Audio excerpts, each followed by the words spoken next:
85% of people tell us that they're nervous when speaking in public. And I think the other 15% are lying.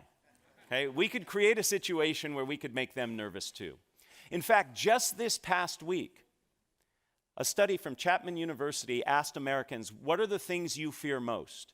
And among being caught in a surprise terrorist attack, having your identity stolen, was public speaking. Among the top 5 was speaking in front of others.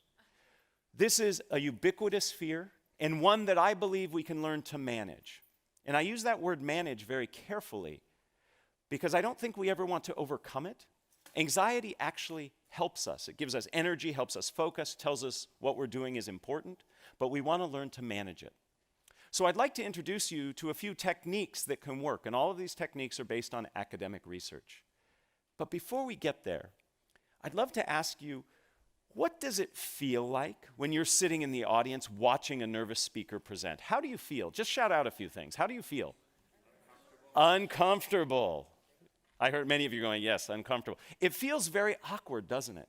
So what do we do? Now, a couple of you probably like watching somebody suffer, okay? But most of us don't. So what do? We sit there and we nod and we smile, or we disengage. And to the nervous speaker looking out at his or her audience, seeing a bunch of people nodding or disengaged, that does not help, okay? So we need to learn to manage our anxiety, because fundamentally, your job as a communicator, regardless of if it's planned or spontaneous, is to make your audience comfortable. Because if they're comfortable, they can receive your message. And when I say comfortable, I am not referring to the fact that your message has to be sugar-coated and nice for them to hear. It can be a harsh message, but they have to be in a place where they can receive it. So it's incumbent on you as a communicator to help your audience feel comfortable. And we do that by managing our anxiety.